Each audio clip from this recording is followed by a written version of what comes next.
Welcome in another video. Today we're going to talk what you need to do before you start working on your game.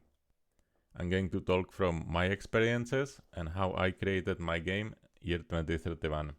My research has 5 points. The first is you need to know how big is the market, the player characteristics, the competition, must-have mechanics, and innovation. In this first point, you need to look and compare yourself and your game with other game developers and other games. You look at the most selling genders and the games. Maybe some people are asking for some features.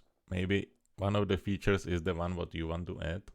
But you must be realistic. Just avoid AAA games, the games from big studios which invested millions of dollars. You are most likely alone in your basement working on your game.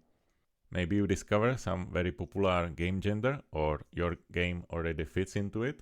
You need to check if it's not oversaturated, because then you're gonna have very high competition and you're gonna need to have very good game, and you're gonna need to go low with your price of the game. Also, you need to choose the price of the game, and that comes with the player characteristics. In this point, you should find your core audience for your game. You also need to choose the platform, because each platform is something unique. If your chosen gender is, for example, hyper casual game, you should focus more on the mobile phone and handheld and less on the PC, for example. The same, for example, with real-time strategies. It's better to release them on a PC than mobile phone. And each platform has not only player characteristics, but also game characteristics. For example, on a phone or handhelds, you need to have ability to save your game basically in any moment. And on a PC or consoles is not that important, but about that in another video.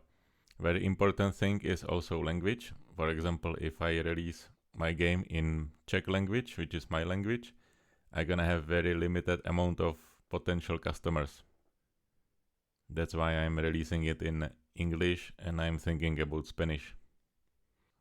But of course there are ways around it, that you are communicating your message with other ways than a speech or text. You should sort your players into the two groups. First group is, for example, aesthetic orientation, narrative orientation, or goal orientation. And the second group, for example, puzzle game, role-playing games, simulation. And like this, not only you're gonna know exactly who is your player and what do they want, but also it allows you to communicate with them much better. Third point is a competition. How I already said in the first point, you should compare to direct competitors with the same budget, with the same manpower and a developer time. Also, you can compare uniqueness of your game with other games. And not only the game, you should also compare the thumbnails and the text and maybe images and GIFs, what they are posting and sharing. You should compare the colors, the fonts, what they are using. Also, for example, what social media they are using and how often and what they are posting. I recommend you to look at the SWOT analysis. It's a standard in a business industry and is going to help you a lot to think about your problems and opportunities. The fourth point is must-have mechanics. It's related to the second group of the player characteristics. We can call it also feature set. It depends on the gender mechanics of the game, and it's what the game needs and how it's going to look like.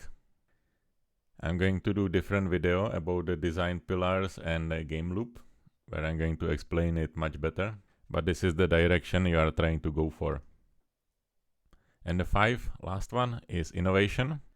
You need to think if you have some innovations, because if your game is going to be the same as other games, no one's going to buy it. The innovation can be gameplay or design or whatever you want, but it needs to be desirable innovation. For example, we know about mini games like lockpicking and fishing in RPGs, but you can create your own mini games in different genders of the games. For example, FPS or real-time strategies. You can also combine art styles or camera angles to achieve that innovation you are going for. And this is how I am doing research for my games. I created for myself some kind of document. Again, it's going to be linked under the video. And if you want to support me and my project, just like the video, play my games, and thank you.